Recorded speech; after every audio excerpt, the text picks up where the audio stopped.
Show presented by Mortgage Right. I'm your host, John Sarianides, and we are back after taking last week off for the 4th of July holiday.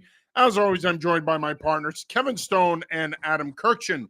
Gentlemen, how are you on this warm summer evening? Doing Doing good. Good to see great. you guys. Beautiful Doing day great. today. And look, we're past the 4th, and you know what that means. The rest of the summer is going to fly by. Fall will be here. We won't have a life, and then the worst time of the year will be here. And then the weather will suck. So let's try to enjoy.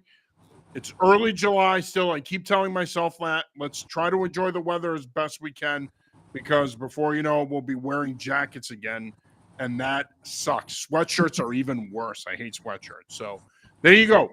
Before we get started here, I do want to remind you that we are brought to you by Mortgage Right. If you are in the market to purchase your first home or purchase your next home, give our good friend Herb Devine a call, 781-254-2846. You can also email him at herb@mortgageright.com. With over 27 years of experience, Herb has the knowledge and the know-how to help you get into your next home.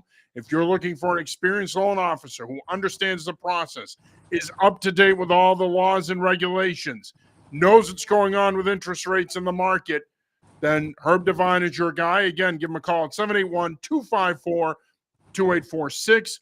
Or you could shoot him an email at herb@mortgageright.com. He and his team are available anytime, including nights and weekends. All right, gentlemen, as I mentioned, we were off last week. We're back. We were supposed to have Brown head football coach James Perry on with us tonight. Unfortunately, they started their summer camp series tonight, so Coach Perry had to reschedule. We'll try to get him on again before the start of the season. With that said, still plenty to talk about, so I'm going to start with the Patriots. The 33rd team had them ranked as the worst team in the league heading into the 2024 season. This was as part of a series that they did last week in which they rated all of the teams in the league. Do you buy that? Are the Patriots the worst team in the NFL heading into the 2024 season? Of course, training camp opens up for veterans 2 weeks from tomorrow, which is crazy. But do you buy that they're the worst team in the league? Not necessarily. I think they're probably close to it. But when you have a defense as good as theirs, or is one that should be as good as theirs, I don't see the worst. Like, if I'm thinking of the worst team in the league, I'm thinking of a team that is bad on both sides of the ball. Their defense is actually should be pretty good, I think. But you know, I guess the one thing to talk about they're closer to being the worst than they're closer to being the first. So like, yeah, they're in that discussion for sure. I don't necessarily think they're that bad, especially if they get representative quarterback play through the whole season. I mean, they had a lot of close losses last year, and their defense will be able to keep them in games, I think. So, you know, it's tough to say. I don't know who that worst team would be. I mean, it could be the Commanders. You know, they're right up there. Your beloved Washington Commander. Yeah, exactly. So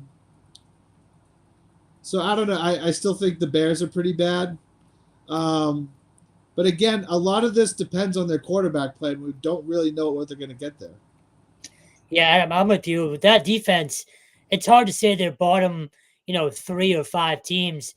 Look, I'm a little higher on them than a lot of people this year. I do think the offense is going to be okay. I honestly believe coaching was the biggest issue when it comes to the offensive line last year. Just you hear about how much of a train wreck it was behind the scenes, and I think it matters. I think it matters to not have that continuity off the field as much as it does on the field. So I think they're going to be better than people think on the offensive side of the ball as well. And again, I go back to the coaching. It just can't be as bad as it was. So you're right about the defense, though. There's too much talent. People forget Christian Gonzalez barely played last year. Marcus Jones barely played last year. Hopefully, and we're going to talk about Matt Judon, but if he is here, hopefully you have a healthy and productive Matt Judon. So I just think there's too much.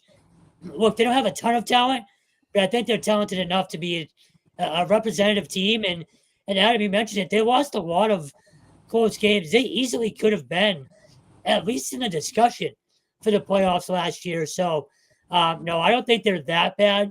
I think they're middle of the pack. Yeah, I disagree on the middle of the pack. They're definitely not middle of the pack, and at least not in my opinion.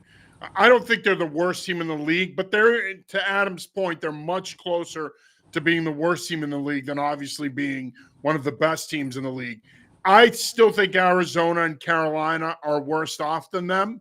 And I think in the AFC, you can make the argument that potentially Denver might still be around the same neighborhood as the Patriots in terms of where they are right now in their process. All that being said, they're still one of the 5 worst teams in the league. That I think we can all agree on it. Well, probably not you, Stone.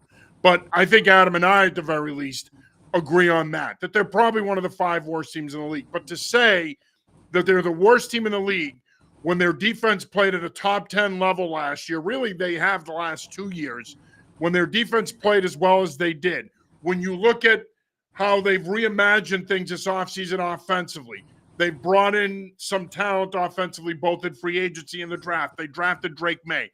They're going to be better on offense.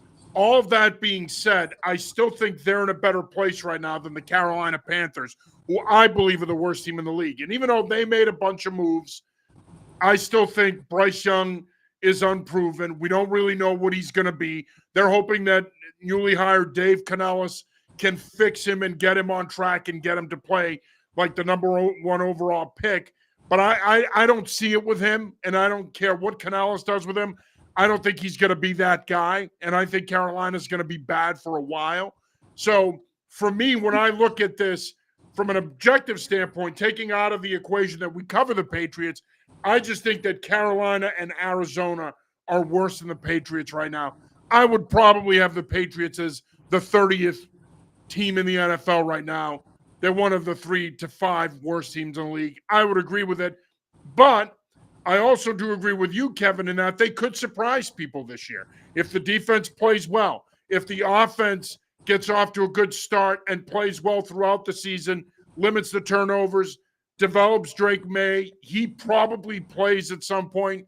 If the offensive line can do a better job in pass pro, if they can consistently run the football, they'll be better on offense. It can't be any worse than what we've seen around here the last 2 years.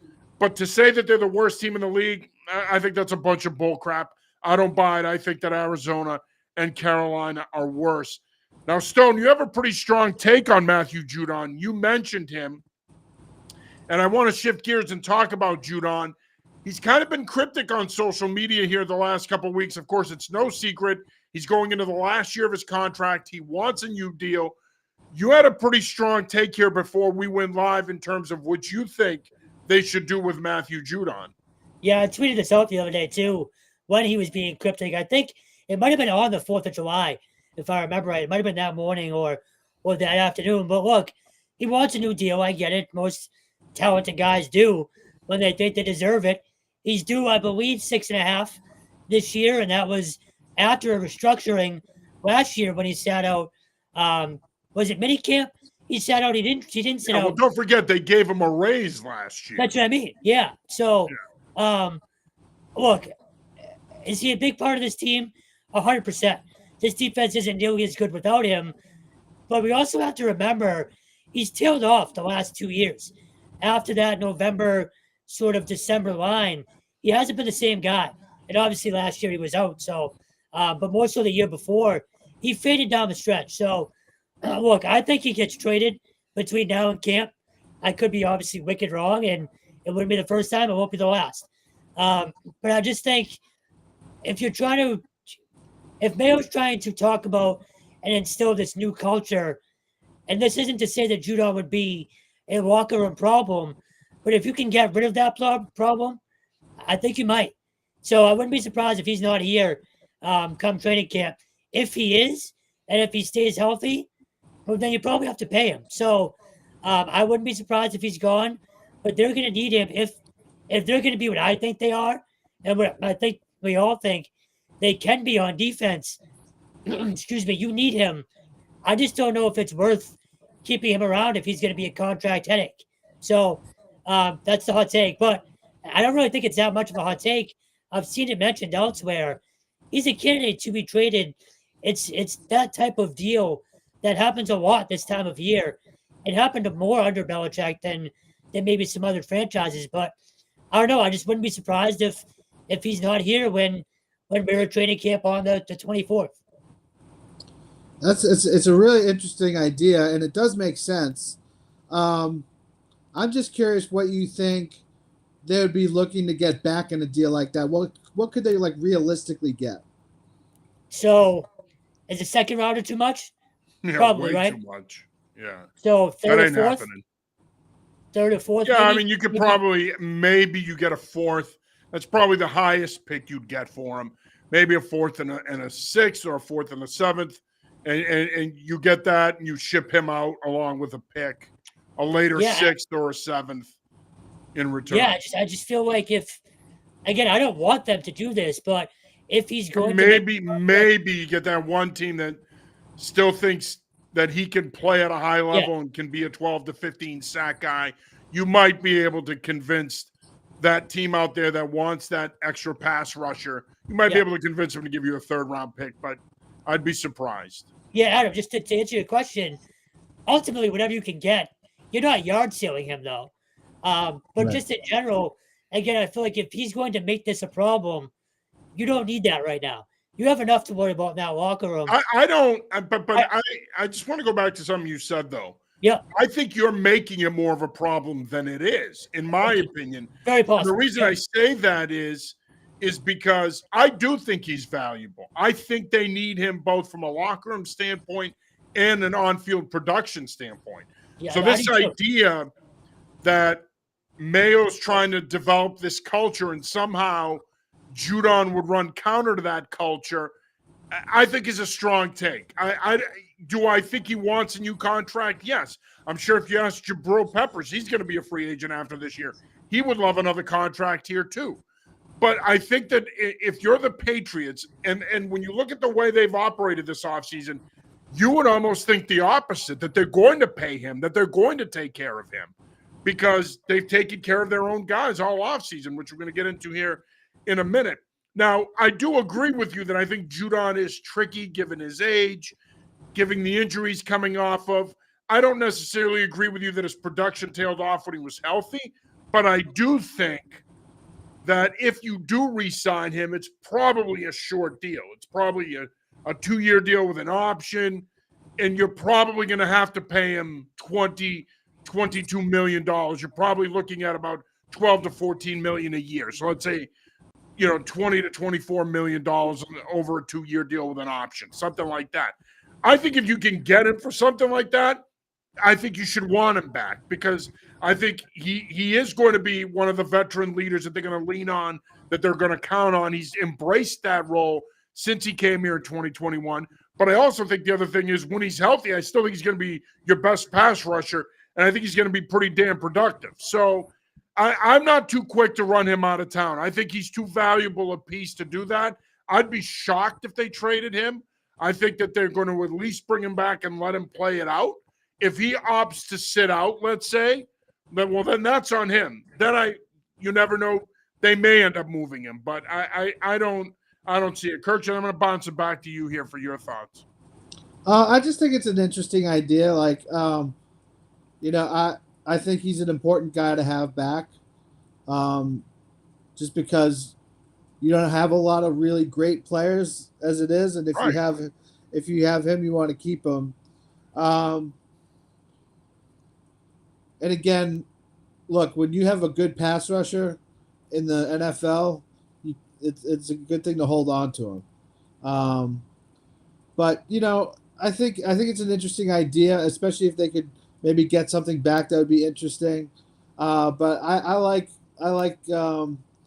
what he gives the defense, and I think he's a big part of their success, or their potential success. So I think it's an interesting idea, though. It's interesting to see what they could get back. So just to clarify, I don't want to run him out of town, and I agree with both of you. I think he's massive for this defense. And you're right, John. I could be, maybe making this a bigger deal than he is already, just because I don't want Mayo to have to deal with this type of thing this early on, Well, if it did become an issue. But that's life as a head coach in the NFL. That's life as a head Yeah. coach in every sport. No, You're going to deal with guys that want to get paid. Agreed. And you mentioned, look, he's on the wrong side of 30 coming off a major injury. That's another reason why. He's not 35, though. True. He's 32, I believe. Yeah. 31, 32. He's So I not know, 35, 36 years old. Those extra 3 or 4 years matter. They do. For me, it's more about if they feel it could become an issue, I'd like them to get ahead of it. That's maybe I probably should have started with it that way. But look, I agree with you both. He's massive to this defense, and he's great whenever we're in the locker room. He's entertaining as hell. Real quick to go back to what you said about Peppers, that's a guy I want here forever. That's a key locker room guy, but we'll get to him another time.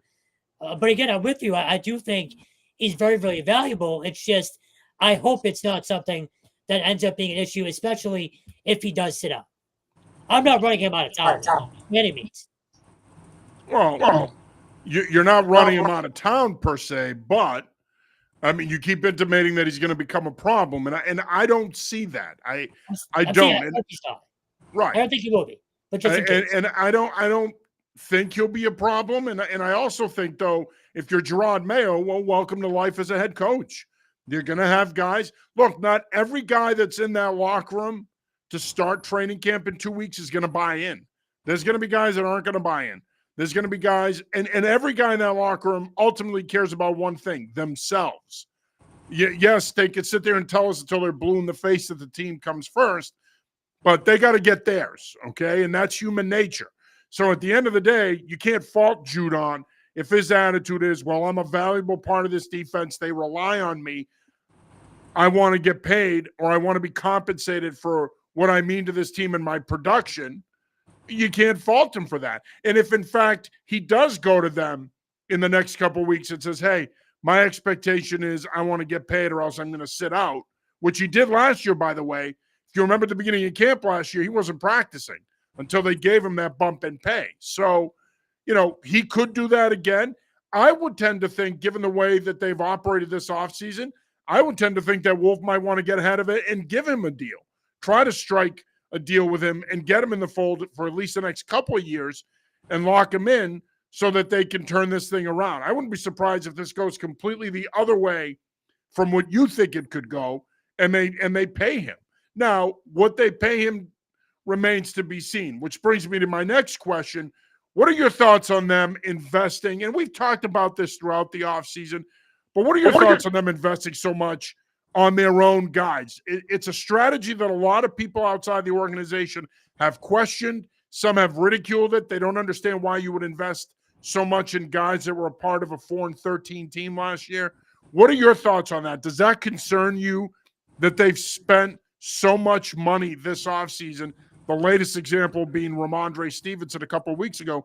Does that concern you that they've invested so much in their own guys coming off one of the worst seasons in franchise history? A little. I do think part of that could be, hey, there's so much change with the leadership of this team. Maybe have some stuff that's just like an easier transition to have certain guys still be part of this team. I know there's a lot of turnover every year in the NFL with every team, but I don't. There's been some guys that maybe make more of a difference than others, but I'm not too alarmed one way or the other because I don't know what how they really reacted to a total overhaul in one off season, because there's been a lot of change already. I've loved it. I've said this since the start of free agency. I think the message it sends to the locker room, and look, this isn't to say that Belichick didn't do this, but he didn't do it this much in terms of showing guys, hey, if you do things the right way and sort of come up through our system, you will get paid. And I asked, I'm trying to remember who I asked about this during minicamp. I think it was Juju Smith-Schuster, maybe. That's all right. But either way, I asked one of the guys what it means to have that kind of message being sent to the players. And I said it says that, if you do the right thing, you're going to get rewarded for it. And I think that's big. Don't forget about Tavai as well. They just re-upped Tavai. I believe it was last week That's Yeah. a guy who's come out of 3 nowhere. years, $15 million. Yeah, it's a guy that's come out of nowhere and ultimately done everything the Patriot way, quote unquote, um, and really kind of become a key piece of that defense, both on and off the field. So I like the message it sends. And it's not like they're keeping everyone. They're keeping a lot of guys, and they're keeping guys that I think, again, the record didn't show it, but that did contribute a lot to what this team has been. Yeah, I mean, look, I think a lot of it too is that they're comfortable with these guys. They fit what they want to do. I also think it sends a message that ultimately Belichick's the fall guy here, that the coaching change is going to fix things, that the coach and the decisions he made regarding his staff was the problem, not the players. I think that's the message it sends here. Now, I can understand why fans and media members alike look at this and say, well, wait a minute. You're investing all this money in guys that have been a part of an 8-9 and 4-13 team the last 2 years. Why would you do that? Well, because again, I think that Mayo and Wolf are looking at this and saying, all right, Wolf is probably saying to Mayo, how do you want to play? This is how you want to play? Okay, what gives us the best chance to succeed offensively, defensively, and on special teams? And Mayo and the staff is probably like, well, retaining as many of these guys as possible. They know the schemes. They fit what we want to do. And so I think at the end of the day, it comes down to that a lot of these guys are young enough that you can re-up them and give them contracts with some years on them. But now these guys have to step up and produce. You showed faith in them. You stuck with them. You brought them back. You gave them term. You paid them. Now they have to step up and produce, because if they don't, and this team goes 5-12 next season, well, now people are going to look at this and say, okay, you were supposed to be the anti-Belichick. You guys were supposed to be different. You were supposed to do things differently. And yet you sat there and you paid all of the guys that Belichick picked, and you sucked. And now we're going to suck for a long time because you decided to pay players that weren't good enough to take you to the next level. So I do think that there's some risk involved to what they did this offseason, but clearly they believed, especially in the last two signings with Stevenson and Tavai last week, clearly they believed that these guys are good enough that they can become a playoff team with this core intact. But it'll be interesting. And going back to Judon real quick, if you do move on from him, who are your primary pass rushers? Now you're looking at Uche, who's back on a one-year deal. He had 11 and a half sacks in 2022, didn't even sniff that last year. Anthony Jennings, who you brought back. You hope Keon White can play on the outside a little bit. He takes another step. You have Dietrich Wise back. But make no mistake about it, none of those guys are Matthew Judon. So if, in fact, a contract squabble does develop, if you're Elliott Wolf, you want to get ahead of figuring it out, because I think Judon is more of an essential piece here than we talked about earlier. I think he's too important for this team to trade or to move on from simply because he wants to get paid. I get it. That's life in dealing with pro athletes. But I think at the end of the day, he's going to make a pretty strong argument as to why he should be paid. He's their best pass rusher. You saw how different that pass rush was after he got hurt last year and missed the rest of the season. So they need him back. You are watching / listening to the New England Football Show presented by Mortgage Right. I'm your host, John Sarianides. As always, I'm joined by Stone and Kirkchin. Just a reminder, if you're in the market to purchase your first home or sell your current home and move into your next home, give our good friend Herb Devine a call, 781-254-2846, or you can shoot him an email at herb@mortgageright.com. He and his team are available anytime, including nights and weekends. All right, gents, usually we move off from the Patriots here, but I do want to do another quick segment on the Patriots before we do move on and talk some Boston College recruiting. What are your top 5 question marks heading into training camp? Well, let's see. I've got 4, and I'm sort of undecided on the 5th. But I think the first thing is obviously quarterback. Like, at what point are they going to make a change during the season, or will they? You know, will they sit Drake the whole season? I think just in general, that whole interplay at the quarterbacks is like the biggest question. But that's nothing new. I think the offensive line is a big question mark. It is connected to the quarterback. If they can keep whoever is playing that position in a good standing and not getting knocked down all the time, then that's that'd be a big positive in the right direction. Again, I'd like to see who emerges as the next sort of great wide receiver, who takes that next step. I'd like to see one of the rookies, be involved heavily, and I can't wait to see what we got from Douglas this time around. And then another one, Kev, touched on this earlier, but Gonzalez, I really want to see what he brings to the table this year. See how much better he is, or did he regress? What happened? And then I want to see how long they sort of stay in the wild card chase. If they get a couple wins early, are they able to make this sort of an interesting season beyond what the young players are doing and that sort of thing? Because I think that's the good thing about having really low expectations, is if they get to 7 or 8 wins, people might be happy. You know what I mean? So I'm curious to see how long they can sort of stay in it. If they can, I'm not sure. It's a tough schedule. So those are the things that I was looking at. Yeah, I mean, quarterback obviously number one, receivers number two. After watching Jalen Polk in minicamp, I hope he can become that one. They need someone to ultimately sort of come out of that group and be a one. It's a lot of pressure for a rookie, but between him and Kendrick Bourne, I think those two guys in particular, if you can get a lot out of them, your offense might be a lot better than people think. 3 is the coaching staff. How quick can they all gel? And particularly on offense, how quickly can Alex Van Pelt and either Drake May and or Jacoby Brissett kind of be on the same page there? Another one on offense is tight ends. You need more production out of tight ends, especially in the red zone. Can Austin Hooper give you something? And for me, my guy, Jaheim Bell, I love that pick, and I hope he can become something in the red zone for them. And then defensively, can Christian Barmore and Devon Godshaw, in particular, those two guys, sort of be those dominant run-stuffing guys, or just disruptive forces that we all think they can be? So those are my 5. Yeah, I mean, I think there'll be a lot of crossover here in terms of what we think are key question marks. Of course, number one is going to be the quarterbacks. Is Jacoby Brissett going to be the guy, and for how long?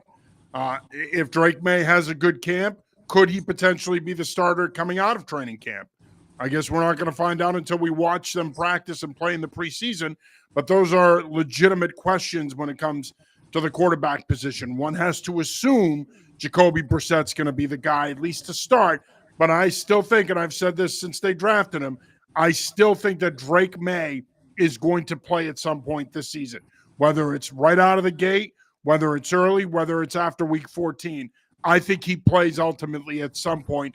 And in the end, even though I was beating the drum for sitting him for the year, in the end, ideally, you don't play him until the end of the season. Let him start those last 3 games, let him get his feet wet, and let him prepare for 2025.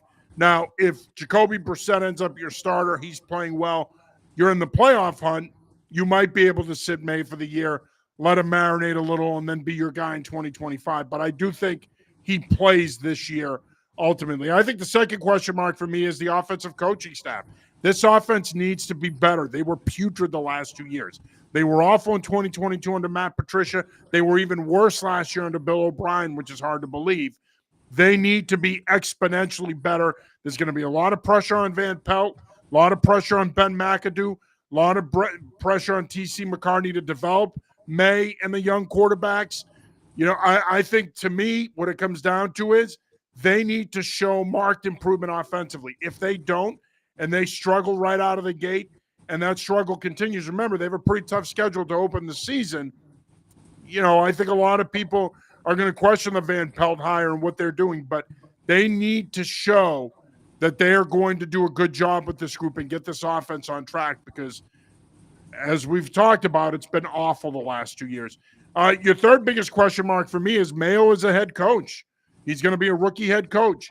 He wasn't a coordinator. He was a position coach. He has a lot of the traits that you look for in a head coach. He's had a strong offseason. He's got to carry that into camp and into the regular season. At the end of the day, Right now, we're in the honeymoon phase. No one's going to care if this team starts off 1-4 and 1-5. You know, how personable he's been and how good he is with the media and his leadership characteristics. They're going to judge him on wins and losses. So I want to see how he handles his first training camp. If, in fact, he does end up having a quarterback controversy, how does he deal with that? How does he manage it? Obviously, given the way they've done things this offseason, it'll probably be a collective decision. But I want to see how he manages all of these different situations. The fourth question for me going into training camp is the offensive line. They have got to be better, plain and simple. It's astonishing, and I tweeted this out the other day, that since, I believe, 2010, they've given up the second fewest sacks in the NFL. The only team that's given up less sacks than them is the New Orleans Saints. But think about it. You still had Tom Brady. The system was heavy perimeter screen, three-step, intermediate passing game. Brady was really good at managing the pocket. He didn't take sacks. You had some pretty good offensive lines. The last 2 years, they have struggled to protect their quarterbacks. The offensive line needs to be better. I think we all universally agree. I'm not sure they did enough to make this group better. We'll find out in camp. And my final question is the return of Judon and Gonzalez. You get those two guys back healthy, they're going to make a big difference on a defense that played at a high level after they got hurt and throughout the end of the season.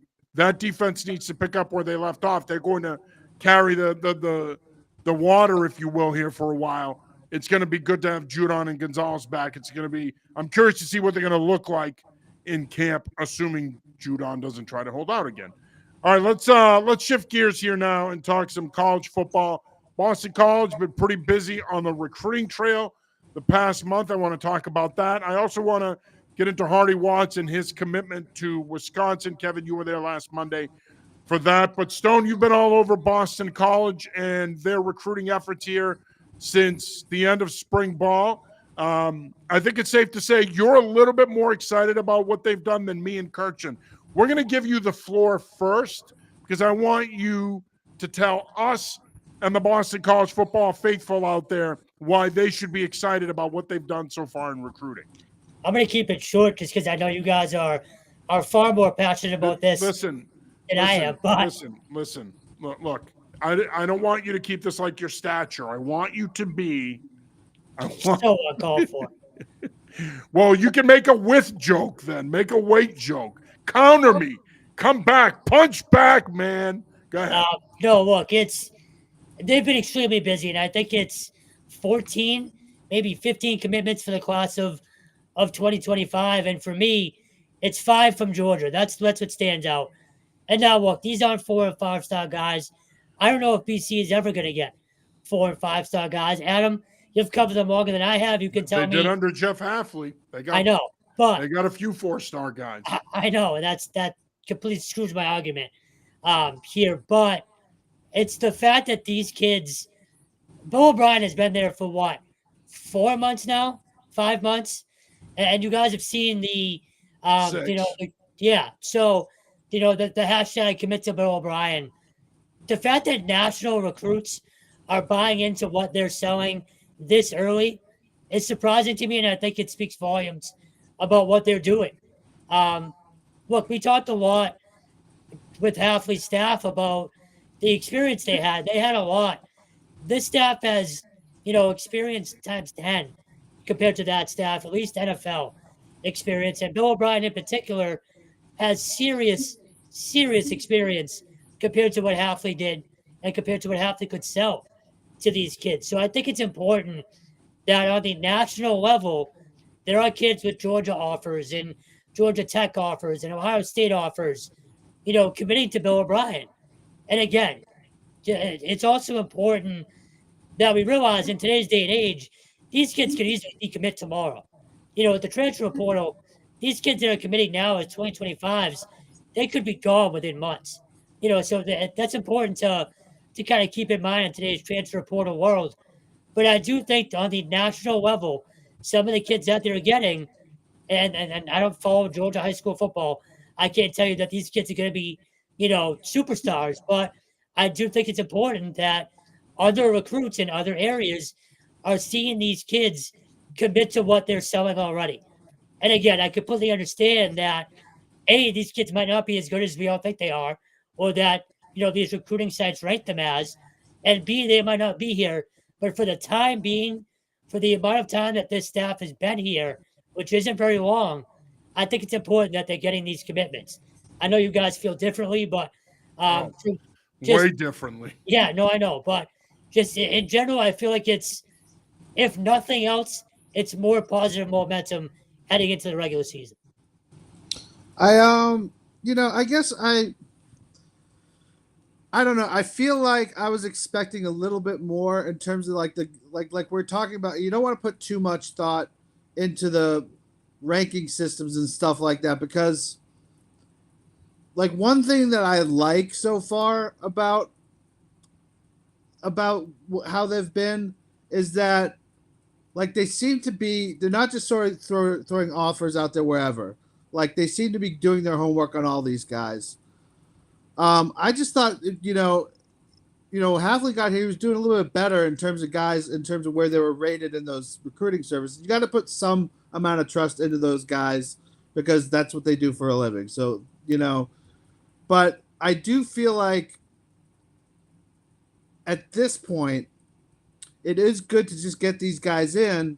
But at the same time, you maybe think a little bit more for a guy who's, coming off an NFL experience. Like the one argument I would say, like to Kevin's side of it, would be like, if O'Brien is giving the pass on, is giving like the okay on these guys.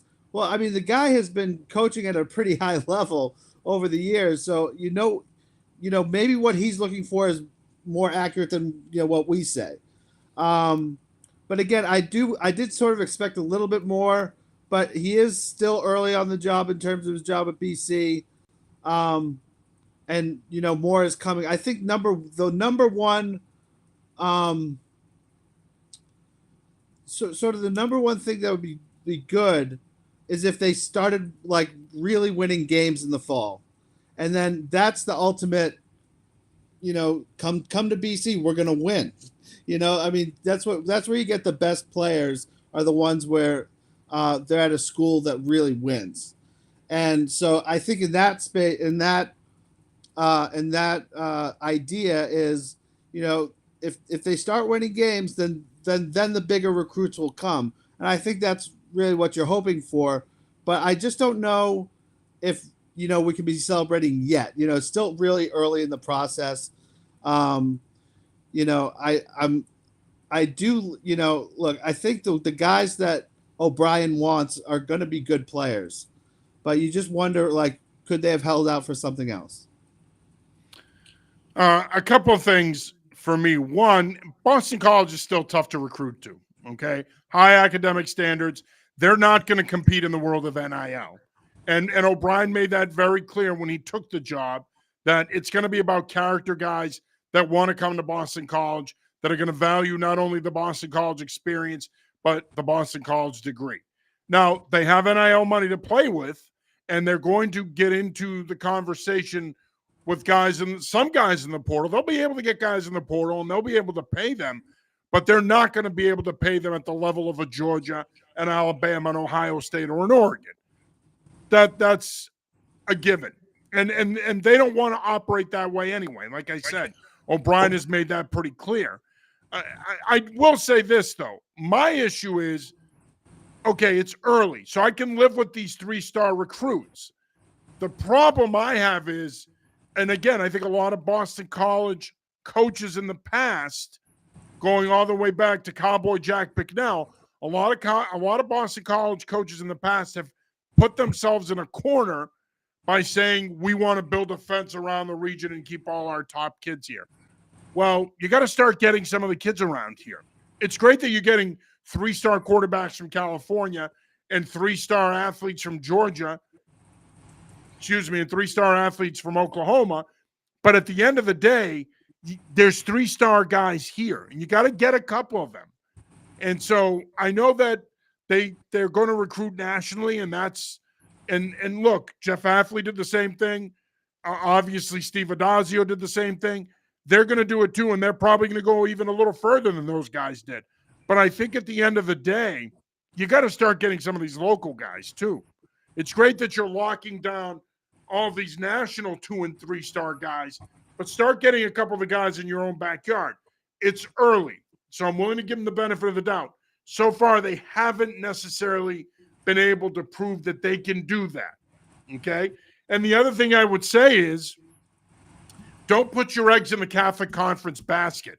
One of the things that I didn't agree that Halfley did was they were so hyper-focused on Catholic Memorial. They were so hyper-focused on the Catholic Conference in general, and they lost out on some really good ISL kids and some good public school kids. And I think at the end of the day, you got to expand your horizons here. Let's not forget, you need to be in good standing with these ISL coaches. It matters because at the end of the day, the private schools, the NEPSAC schools in New England, they still produce the most talent. So you've got to be in good standing with those programs. You've got to land some of those guys. If you don't, it's great that you're landing some big fish nationally, but if you're not getting some of these guys in your own backyard, I think that's going to be tough. And I think they need to start to get some commitments. It's great that you've got Antunes. It's great that you got Mackay Dodd, but you got to get some of these other guys too. You got to start getting more of these commitments down the road. And I think it's going to matter. Now, what I think is going to help them is you got Paul Zakauskas at BC High now. He's a Boston College guy. He starts producing talent there, having success. That's a program that could potentially develop a pipeline. You got the St. Pierre connection at St. John's Prep. Of course, they got the commitment from Micah Amadi at Xaverian. Xaverian's always been a pipeline to Boston College. But again, you got to get some of those NEPSAC kids. And I think they're losing out on too many of those kids. Halfley was losing out on them, and that seems early on. And again, it's very early. It seems like O'Brien is losing out on some of those guys. You got to start getting some of those guys because it matters. It's nice that you're getting – look, I disagree with you, Stone. I mean, they've always gotten – Adazio was able to get Zay Flowers out of Fort Lauderdale. He was a 3-star kid. So it's not a big deal that you're going into Georgia and getting 3-star kids. A lot of kids in Georgia go to good private schools. They want the education. They're going to be willing to come up here and deal with the bad weather and you know everything else that comes with being here. But I think I will say this: you need to start getting some 4-star kids too. Though Halfley was able to do that. You know, I think about C.J. Burton and some of those other guys. He was able to get some of those 4-star kids. O'Brien should be able to do the same thing. But for me, the biggest thing is you got to get in with these NEPSAC guys, and you got to get these NEPSAC kids to start committing here. There is no reason why Boston College should be losing out to Duke in recruiting. It's just inexcusable to me. I think you make some good points, John. I think some of it you can blame him for. A lot of it, though, I think, is just getting these relationships going. Yeah, I agree. Like I feel like, and he hasn't really been here a long time, so I think they're gonna do a lot of stuff to repair that. But again, like you said, if you think of like the last 5 to 10 years, who the most highly rated recruits have been, a lot of them have been, like you said, in the NEPSAC. There's tons of like high-end talent here. The only problem now is that everybody else is here too. It's, you know, Georgia's here, you know, and Michigan's here, Ohio State's here, Penn State's here. They are very aware of Notre Dame. Notre Dame lands Will Black and Matty Augustine. You were never in the running for them. Now, granted, they're in Connecticut. You were never in the running for Hardy Watts. Yeah, they weren't really in the running for Samson Okunlola a couple of years ago. Boston College's offensive line, and yet you've got all these talented offensive linemen the last 3 or 4 years. They're not in the mix for any of them.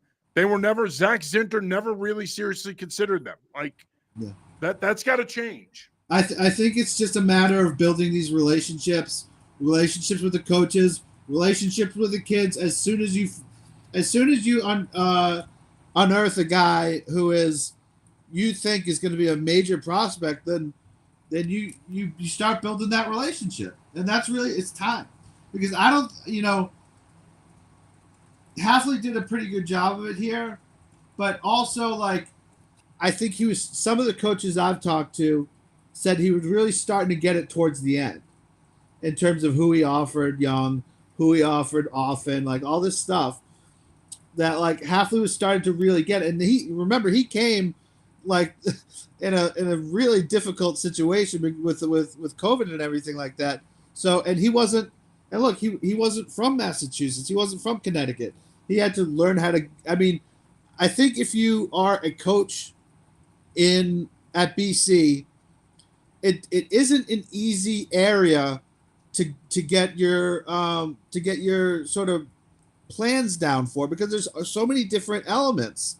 Like there's some parts of the country where private school football isn't a big thing, but it's pretty big here, and then but there's also MIA publics, Catholics. There's a bunch of different elements to it. To that point, not to cut you off, I want to clarify something, that they've got a lot of talent out of Catholic Memorial. I mean, you got Jaden Skeet, you got Tucker, you got Day Jones, right. They've got a lot of talent. I'm not saying don't recruit Catholic Memorial, because obviously Catholic Memorial has a lot of talent. All I'm saying is just go beyond that. You know what I mean? Because to your point, Adam, you have multiple layers here. When you look at recruiting nationally, it's not private school, public school, Catholic school like it is up here. It's either mostly public or Catholic. That's really it. I mean, that you don't have the private school element throughout the country like you do up here. So it's a really diversified pool of players up here, because you're really picking from 3 different groups of players here. Yeah.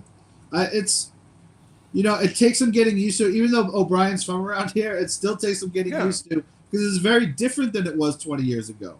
20 years ago, you didn't really have a ton of NEPSAC elite players. It wasn't as many. Now so many of those schools are producing a ton of talent. So you really just gotta talk to the people who have been here a while, and you just work at it. And then again, it's relationships, talking to the coaches, talking to the kids, being an integral part of their football life, and then seeing how it goes from there. And just to both of your points, if you guys remember during the coaches clinic at Gillette, O'Brien told coaches, look, if you believe in a kid, even if we don't take him, pound the table for him. So I think those relationships are going to come. I do think him being from here is a huge factor in that regard. But I also just want to clarify, look, I know they've gotten national recruits in the past. You mentioned Zay Flowers. It's arguably the biggest sort of point for this. But the fact that they haven't won much at all in the last few years, really in a decade. I don't think they've gotten past 7 wins since 2013 or something like that. I think it's 09. Yeah, even worse. The fact that they haven't won and they're still getting national kids. And look, maybe these kids don't have a ton of options, but a lot of the kids that they've signed have had 15, 17, 20 offers. I do think that not winning and still being able to get these kids is somewhat impressive, given the fact that they haven't been here. Well, let's not say they haven't been winning. They've still been a 6-7 win bowl team. And let's not forget, Boston College is a national brand. So that's true. And the education speaks for itself. No, I agree. But the fact that you have a kid from Georgia, from Oklahoma, from Florida who watches and sees what real winning college football looks like on a yearly basis, I do think there's some credit to be given there for getting these kids to buy in. And I do want to remind people again, these kids all might not be here. Like the way the portal works now, they could easily change their mind. But for now, I do think they right. But it's not even the portal. It's until they sign their letter of intent. Right. They could decommit tomorrow and commit to somewhere else. In fact, I wouldn't be surprised if a couple of them decommit between now and the start of the season or the end of the season. So chances are they probably will. So it happens. To your point, that's life in college football. But we'll see. I mean, and again, I think you're both making good points. I think, the relationship piece is important. I think them being able to recruit nationally is important because it's going to matter. It's going to help, especially with the changing landscape in college football and them now being a Power 4 school. It's going to help building those national inroads and utilizing those high school coaches' ties that they have. That's going to help. But I do think there's enough talent here. And I'm not saying you're going to strictly win on recruiting here, but if this program is going to take the next step and be more than a 7-5, 6-6, 7-5 program, I do think it's important to not only obviously recruit nationally, first and foremost, really, but you also have to get some of the national caliber kids in your own backyard. They haven't been able to do that in recent years. And O'Brien's going to have to prove that he can do that. Stone, as I mentioned, you were at Dexter Southfield last Monday for Hardy Watts, who announced he is committing to Wisconsin. First of all, we want to say congratulations again to Hardy. Great, great kid. We've gotten to know him the last couple of years. Couldn't be happier for him. A lot of people were surprised that he picked Wisconsin, but Luke Fickell's a really good recruiter. Phil Longo is a really good recruiter. I'm not surprised he picked them. I'm more surprised that Boston College and some of these other programs weren't in the mix, but ultimately he chose to become a Badger. Yeah, look, I looked at Brendan Conley for the Boston Herald, Adam, you know him, who was there. I said, I guarantee it's Clemson. Like I said, a gut feeling he would end up at Clemson. Ultimately picked Wisconsin. We talk about BC being OYNU. Wisconsin isn't too shabby either when it comes to offensive line. So they've had a lot of good ones. Yeah. So, and I joked around. I said this to him and you guys. He just looks like he belongs in Wisconsin, wearing a Badger uniform. So, yeah, no, congratulations. The announcement ceremony was awesome. You mentioned him being a great kid. Casey Day is a great head coach. Great guy to deal with. He gets his guys recruited. That too. Really gets his guys noticed. And, Anthony Hall, he's going to be the next one up for them, next year. So they're going to keep pumping them out. And I'm looking forward to covering them during the regular season to see what Hardy does to kind of send Dexter Southfield off on the right foot. So, a little surprising. I thought it would be Clemson, but you're right. The fact that BC wasn't even, one of those last three hats that he had to choose from, it's disappointing for them because I think they thought, about a month or so ago that they were really going to be in the mix. So a little disappointing from that end, but yeah, great kid, great program, and couldn't be happier for him, and glad I was able to cover it. Yeah, I was surprised that it was Wisconsin too. I just thought, like you said, like Clemson, and then with a Massachusetts kid, Michigan. But he's a great player, and that's a program. I'm trying to think how many they've had. A lot of offensive linemen go FBS in Casey Day's time there. It's at least 3 or 4. And then, like you Friedman, Watts, Andrews, Sylvia, they've had a few. That's just the last 3 years. Yeah. So they do a great job of developing guys there, and Watts is a good player, really good player. If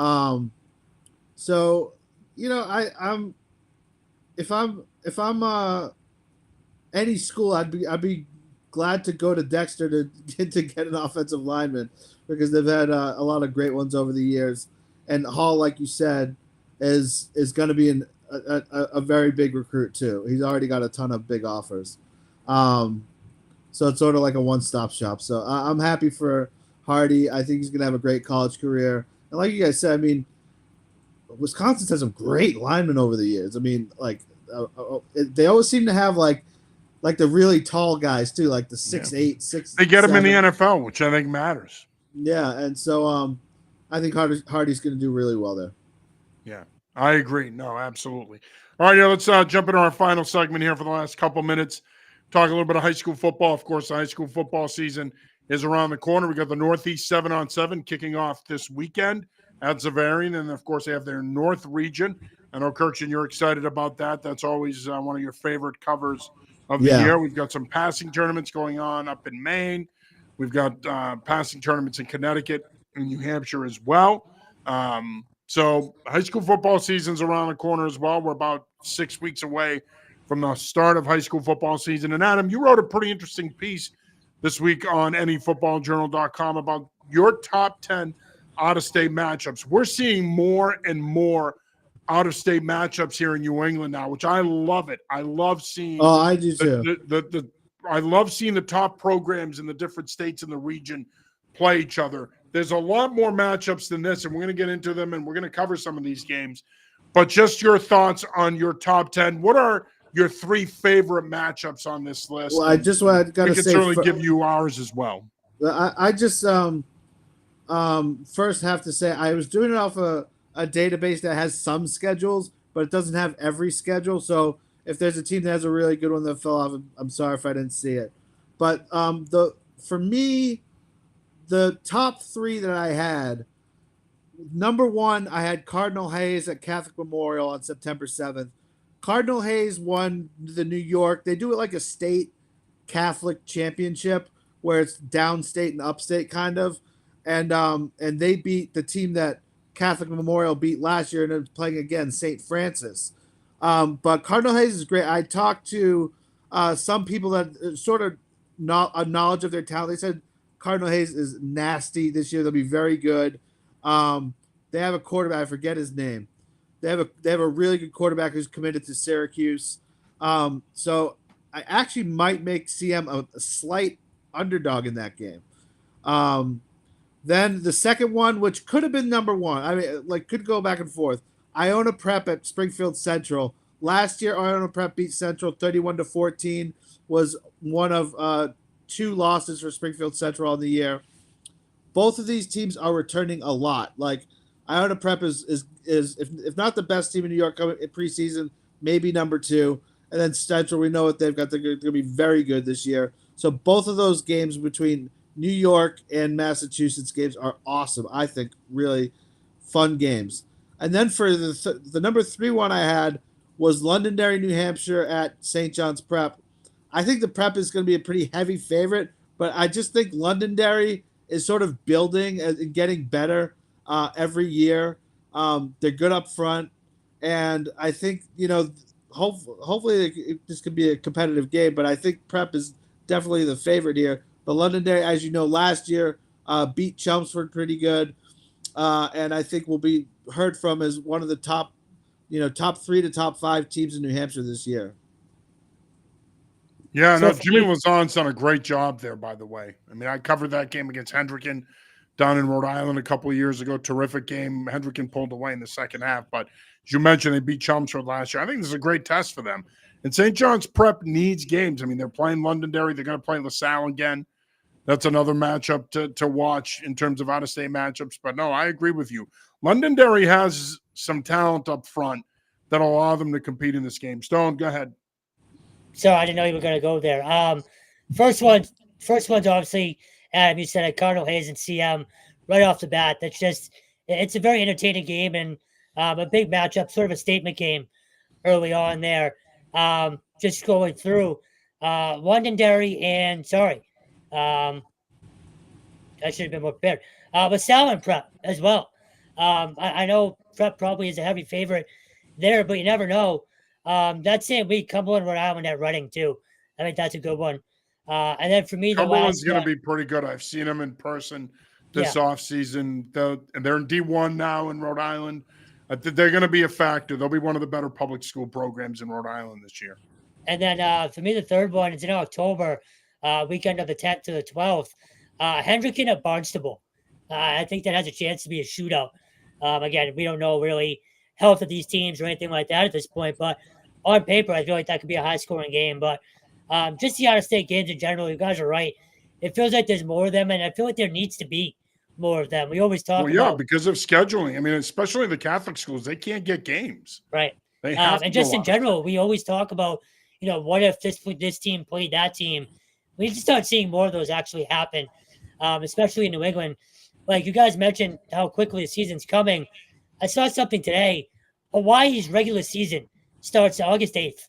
Yeah. Like the fact that all these teams are waiting so long to ultimately start these out-of-state games, it just ramps up the attention so much more. Like one of my favorite parts about the early season is the showcase games on ESPN.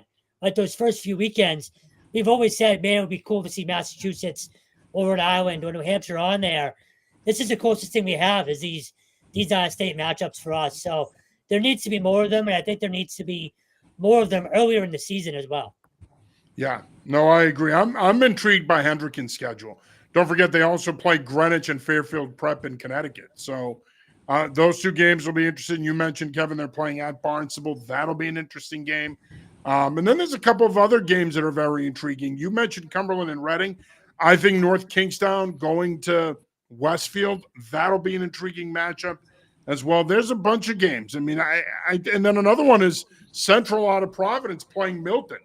I mean, Central last year had a lot of skill, also had a lot of bad luck.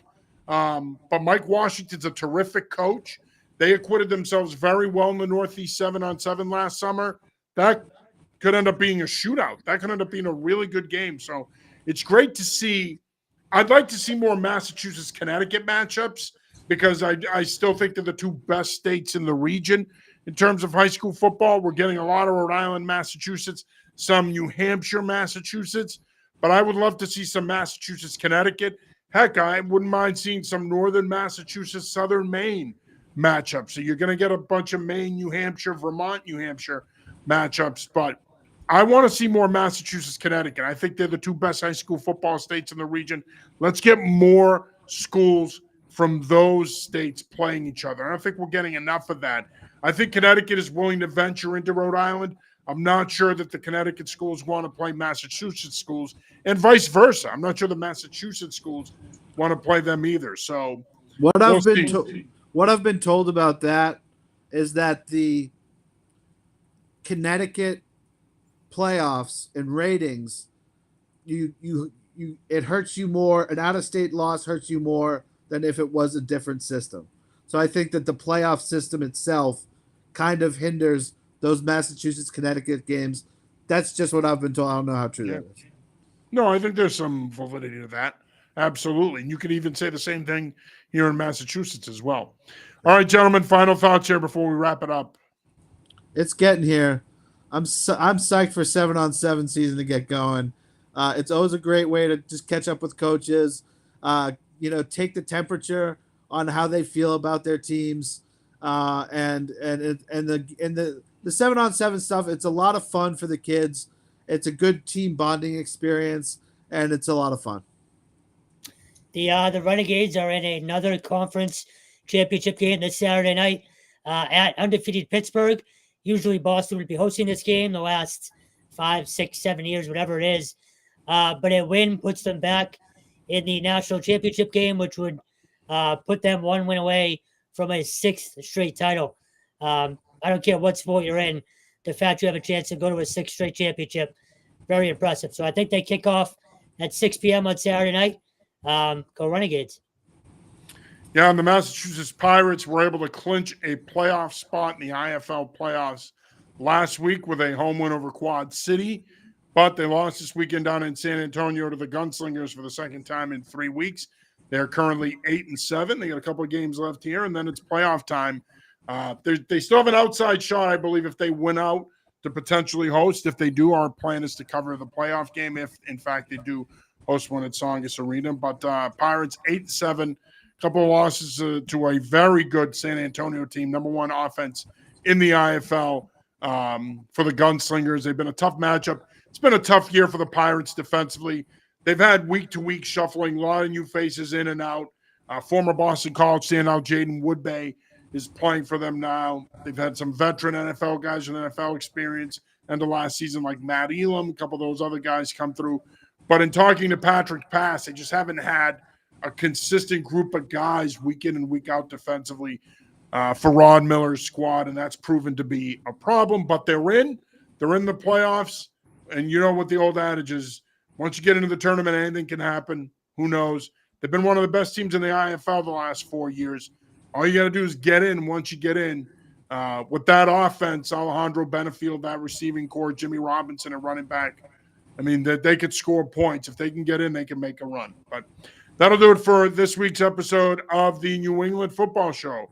For Adam Kirch and Kevin Stone, I'm John Sarianides. We will be back with you again next Monday night. Until then, stay safe, and as always, peace.